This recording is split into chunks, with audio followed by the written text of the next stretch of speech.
Good afternoon everyone, welcome back to Vidyarthi cafe. मैं हूं अशोक कुमार। एक बार फिर से आपका स्वागत है विद्यार्थी कैफे पर।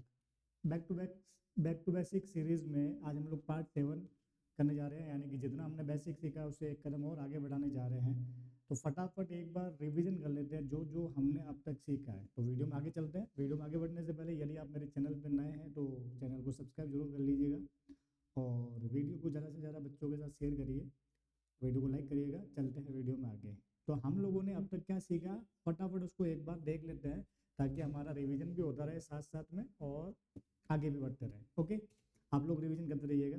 हम लोग 5 टूल्स सीख रहे हैं, यानी कि बेसिक सीखने के लिए हमको कम से कम ये 5 चीज़ें करनी है, जिसमें हम लोग कर्ता कर चुके हैं, क्रिया में से 2 धातु हो चुकी है, हमारे राम शब्द हो चुके हैं, कारक हो चुके हैं। आज लता शब्द भी मैं लेके आया हूँ। चलते हैं आगे। कर्ता की टेबल आप लोगों को याद है, कैसे याद करनी थी बताया जा चुका है। चलते हैं आगे। तो आप लोग इसका रिवीजन डेली करिएगा, इनके हिंदी अर्थ क्या वो भी याद रखिएगा। पट धातु के लट लकार भी आप लोगों को याद है और लट से लिट कैसे बनते हैं वो भी आप लोगों को याद है। आगे हम लोगों ने देखा था पट धातु से लट लकार से जो है कैसे अन्य धातु के लट लकार होते हैं, और अगर आप अन्य धातु के लट लकार भी बना लेते हो तो लिट लकार भी बना सकते हो। जैसे पट के बन रहे हैं वैसे बाकी भी बन जाएंगे। ओके, राम शब्द हमने याद किया था, आप लोगों को याद करने का तरीका बताया जा चुका है। कारक जो है हमने याद कर लिया, कौन सी विभक्ति में कौन सा कारक होता है, उसका चिन्ह क्या होता है, और राम शब्द से और कारकों का प्रयोग करके कैसे अनुवाद होगा वो भी हम लोगों ने देखा। ये सेंटेंस हम लोग प्रैक्टिस कर चुके हैं और ये एक सेंटेंस में मैक्सिमम कारकों का प्रयोग करके हमने उसकी भी प्रैक्टिस की है। चलते हैं आगे। ओके, ये भी हम लोगों ने किया था। आज बात करते हैं लता शब्द की। आप लोगों को लता शब्द भी याद करना है। लता शब्द क्यों याद करना है, क्योंकि देखो राम शब्द जो है ना उससे आपको अकारांत पुल्लिंग वाले सारे याद हो जाएंगे, ठीक है। और अगर आप लता शब्द याद करते हो तो लता के अंत में आ आया हुआ है ना, ता के अंदर आ है, तो ये आकारांत शब्द है। और क्योंकि लता स्त्रीलिंग शब्द है तो आकारांत स्त्रीलिंग शब्द है। जितने भी आकारांत शब्द है वो सारे लता की तरह चलेंगे।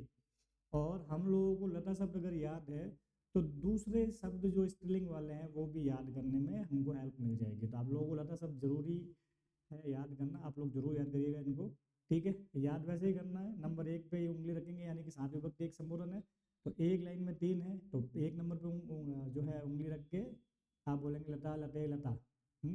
फिर ऐसे कैसे 2 पे उंगली रख के बोलेंगे लताम लते लता। समझ गए, डायरेक्टली याद करना है कहने का मतलब, ठीक। अगर आप ये राम शब्द और लता शब्द याद कर लेते हैं तो बाकी शब्द आपको अपने आप याद हो जाएंगे, ठीक है। जैसे मैं एक हिंट देता हूँ, जनरली आप देखो प्रथमा का द्वितीय का द्विवचन सेम है, तो आपके जो भी स्पेलिंग शब्द रहेंगे उनमें प्रथमा द्वितीय का द्विवचन सेम रहेगा, ठीक है। तृतीय चतुर्थी पंचमी का द्विवचन सेम है तो आपके उनमें भी सेम ही रहेगा। और ध्यान रखना सब में भ्याम लग के ही बनेगा, तो कोई दिक्कत है नहीं, ठीक। ये सप्तमी और पंचमी, षष्ठी और सप्तमी का द्विवचन सेम है तो आगे भी सेम रहेगा, ठीक है। ये देखिए कहने का मतलब समझ रहे हो मेरा, तो आपको हिंट मिल जाएगा। तृतीय विभक्ति जो है भी लगाने से बन जाती है तो सभी में भी लगाने से बन जाएगी। जैसे फॉर एग्जांपल आप लोगों को नदी शब्द याद नहीं है, लेकिन फिर भी आपको कहूँ कि नदी शब्द की तृतीय का बहुवचन क्या होता है, तो लता का क्या हुआ, लता भी हुआ, पीछे भी लगाने, तो नदी का क्या हो गया, नदी भी। तो आप लोग अगर ये राम और लता याद कर लेंगे तो द्विवचन और बहुवचन आप लोगों को इजीली याद हो जाएंगे। एक वचन आप लोगों को याद करना है, और अगर आप ये अच्छे से याद कर लेते हैं तो एक वचन को याद करने का तरीका भी मैं आप लोगों को बता देता हूँ। फॉर एग्जाम्पल जैसे आप लोगों ने लता शब्द याद किया, ठीक है। प्रथमा विभक्ति का एक वचन जो होता है, जो नाम है वही नाम रहता है। जैसे लता था तो लता ही रखा। अब आपको नदी शब्द याद करना है, नदी इकारांत स्त्रीलिंग है, वो अलग होगा कहने का मतलब। फिर भी अगर हमको लता याद है तो क्या याद हो पाएगा, ठीक। तो नदी का प्रथमा एक वचन नदी का नदी रहा, जैसे लता का लता ही रहा था ना, वैसे नदी का नदी ही रहेगा, ठीक। द्वितीय विभक्ति का एक वचन बनाना हो तो कोई भी शब्द हो, चाहे पुल्लिंग हो चाहे स्त्रीलिंग हो, द्वितीय का एक वचन बनाओगे तो जो मूल शब्द है उसके पीछे म हलत लगा दोगे, तो ये नदी का क्या हो जाएगा, नदीम। इजी है। आप तृतीय से लगा के सप्तमी तक आपको एक वचन याद करना है, तो ये एक फॉर्मूला है, वो अगर आप याद रख लेते हो तो तृतीय से सप्तमी तक आपको सभी के एक वचन याद हो जाएंगे। क्या है फॉर्मूला, या ये या याम, ठीक है। फॉर्मूला क्या है, या ये या याम। अगर आप ये याद कर लोगे तो हो जाएगा आपका काम, ठीक है। जैसे अब इसी में देख लो, अब मान लो किसी बच्चे को लता शब्द की प्रथमा और द्वितीय विभक्ति याद है, ठीक है। अब तृतीय याद नहीं है लेकिन तृतीय का एक वचन बन गया, ठीक है, लता था, पीछे या लगा लो तो तृतीया का एक वचन, पीछे ये लगा लो चतुर्थी का एक वचन, पीछे याह लगा लो पंचमी का एक वचन, पीछे याह लगा लो षष्ठी का एक वचन, ठीक है, और पीछे याम लगा लो सप्तमी का एक वचन। बहुत इजीली आप लोगों को याद हो जाएगा, ठीक है। इसलिए मैं कहता हूँ कम से कम एक बार इसको याद कर लो, ठीक है। बस यहाँ ध्यान रखने वाली चीज एक ही है कि तृतीया का एक वचन ये या जोड़ता है तो आ की मात्रा हट जाती है, तृतीया का एक वचन लत्या होता है, ठीक है। इजी है। अब क्या मैं इसी फॉर्मूले से नदी शब्द के सारे एक वचन याद कर सकता हूँ? तो देखो प्रथमा विभक्ति का एक वचन तो जो नाम होता है वही रहता है, द्वितीय का एक वचन में महारत लगा लिया हमने तो नदीम बन गया। अब तृतीया से लगा के सप्तमी तक के याद करने हैं, बिल्कुल कर सकते हो इसी फॉर्मूले से। कैसे? आपको सिर्फ इतना करना है, जैसे नदी शब्द है ना, इसका तृतीया से सप्तमी तक हमको याद करना है, तो हमको ये फॉर्मूला लगाना है पीछे, ठीक है। लेकिन आपको ध्यान रखना, जैसे ये इसमें मुझे या जोड़ना है, तो आप या जोड़ते वक्त ध्यान रखना ये ई की मात्रा हटा के या जोड़ना है। तो आप देखो नदी में से ई की मात्रा निकल गई, द आधा रह गया और पीछे या लगाए, तो द में या मिलता है तो ऐसे लिखते हैं, तो तृतीया का एक वचन हो गया नदिया। अब देखो चतुर्थी एक वचन नदी शब्द का क्या हो जाएगा, वही ई की मात्रा हट गई यहाँ से और पीछे देखो चतुर्थी में यही लगता है तो नदिया ही हो गया, ठीक है। पंचमी का एक वचन क्या हो जाएगा, याह लगाना है पीछे, ई की मात्रा हटा दो और याह जोड़ दो, नद्याह बन गया। षष्ठी और पंचमी का एक वचन सेम ही होता है, ठीक है। सप्तमी का एक वचन वही, द में से ई निकाल दिया और पीछे याम जोड़ दिया, नद्याम बन रहा है आराम से। बहुत आसान काम है, तो इसलिए मैं कहता हूँ एक बार जो है आप जो मैं काम कह रहा हूँ उसको अच्छे से याद करो, फिर मैं आप लोगों को शॉर्ट ट्रिक बताऊंगा, वो भी आपके काम आएगी। शॉर्ट ट्रिक उसी को समझ में आएगी जिसको कम से कम बेसिक चीज याद है। क्लियर? ये मैं मिटा रहा हूँ, आगे चलते हैं। ओके, आज मैं ना तो आपके सामने राम शब्द रख रहा हूँ, ना कारक रख रहा हूँ, ना लट लकार के रूप रख रहा हूँ, खुद ही करना है। सेंटेंस का अनुवाद करेंगे कारकों के चिन्हों को देखते हुए। अभी हम लोग नॉर्मल सेंटेंस प्रैक्टिस कर रहे हैं, धीरे धीरे हम लोग नियम के अनुसार को भी सेंटेंस की प्रैक्टिस भी करेंगे। गोला कर लेते हैं। पहला शब्द है वह, दूसरा हो गया कलम से चिन्ह साथ में रहेगा क्योंकि कारक का चिन्ह है, और लास्ट में है लिखता है आया हुआ है मतलब लट लकार है, तो वह कलम से लिखता है। वह को संस्कृत में सह भी बोलते हैं, सा भी बोलते हैं। लिखता है मतलब लड़का है तो हमने लिख लिया सह। अब देखो कलम से आया हुआ है, से कौन सी विभक्ति का चिन्ह है? दो जगह होता है, एक तो होता है तृतीया में और एक होता है पंचमी में, ठीक है। तो तृतीया में जो से चिन्ह जो होता है वो होता है साधन अर्थ में, ठीक है, माध्यम हो गया, मीडियम हो गया, साधन हो गया। और पंचमी में जो से चिन्ह होता है वो होता है अलग होना अर्थ में, ठीक है। तो यहाँ कोई चीज अलग तो नहीं हो रही है, कलम से लिखता है मतलब कलम उसका साधन हो गया, मीडियम हो गया, ठीक है। तो कलम में हमको तृतीया विभक्ति लगानी है। कितनी कलम है? एक टाइम में एक ही कलम से लिखेगा, तो कलम शब्द की तृतीया विभक्ति लगानी। क्या हो जाएगी? राम की रामायण होती है तो कलम की हो जाएगी कलमेन, ठीक। अब लिखता है मतलब लट लकार है, ठीक है मतलब क्या हो गया? लट लकार है, यानी कि वर्तमान काल। धातु कौन सी है? लिख धातु। अब वही चीज है, लिख धातु लट लकार। लट लकार में 9 शब्द है, उन 9 में से हमको तो लेना है एक। उसके लिए हम देखेंगे कर्ता कौन है। कर्ता है सह।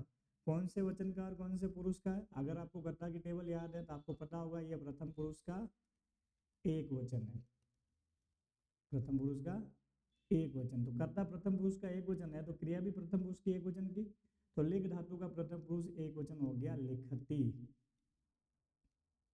हाँ, ई की मात्रा छोटी लगानी है, ये रहा हो गया, सॉरी, लिखती। ओके, अब देखो आगे लिखा हुआ है मोहन गेंद से खेलता है, इसमें भी हम गोले करेंगे तो पहला हो गया मोहन, अब गेंद के साथ से आया हुआ है तो गेंद से, तीसरा गोला हो गया खेलता है।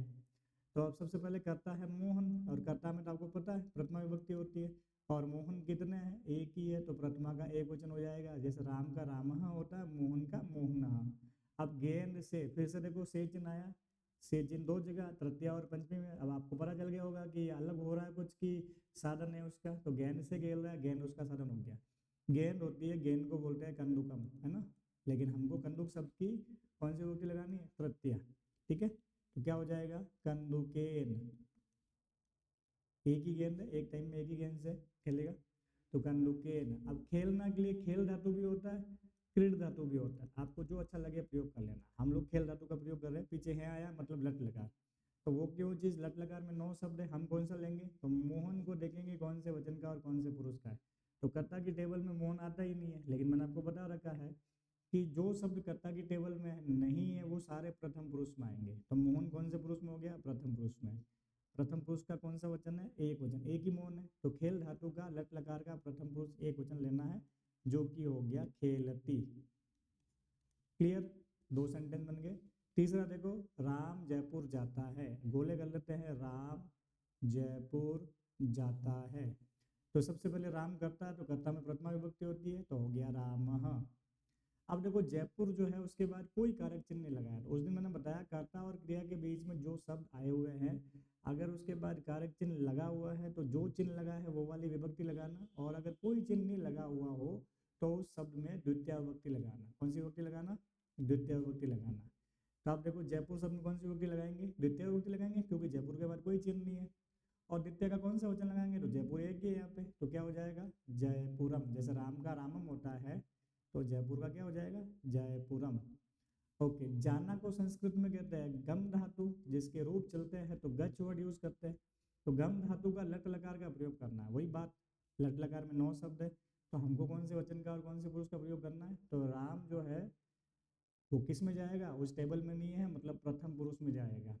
ठीक है, कौन से पुरुष में जाएगा? प्रथम पुरुष में। और वचन कितने? एक ही राम है, तो एक वचन। तो राम प्रथम पुरुष का एक वचन हो गया। तो गम धातु का लट लकार जो उसका प्रथम पुरुष एक वचन क्या हो जाएगा? गच्छति। बन रहे सेंटेंस? बहुत इजीली बन जाएंगे। अभी हम लोग नॉर्मल सेंटेंस प्रैक्टिस कर रहे हैं, धीरे धीरे हम लोग जैसे जैसे आप याद कर लोगे, थोड़े डिफिकल्ट लेवल वाले भी धीरे धीरे करते रहेंगे। ओके, अब एक सेंटेंस और है, सोहन घोड़े से गिरता है। एक गोला हो गया सोहन पे, दूसरा हो गया घोड़े से, और तीसरा हो गया गिरता है।